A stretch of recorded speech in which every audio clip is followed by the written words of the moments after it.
अस्सलाम वालेकुम, आप देख रहे हैं होराइजन न्यूज एचडी। खबर शामिल करते हैं साहिवाल से।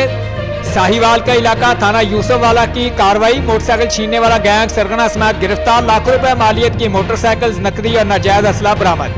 तफसीलात के मुताबिक डीपीओ साहिवाल सादिक बिलोच के जराम पेशा अनासर के मुतल्लिक वाज़ेह हिदायत पर अमल करते हुए साहिवाल पुलिस का जराम पेशा अनासर के खिलाफ मुसलसल क्रैकडाउन जारी।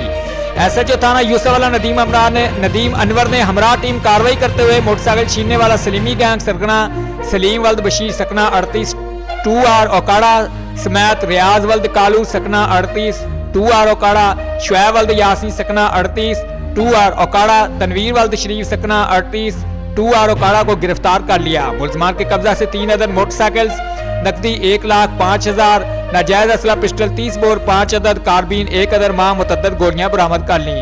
मुलजमान मोटरसाइकिल छीनने की मुतद्दद वारदातों में मतलूब थे। रिपोर्ट मोहम्मद हमारजा, इंचार्ज मैदगान, होराइजन न्यूज HD।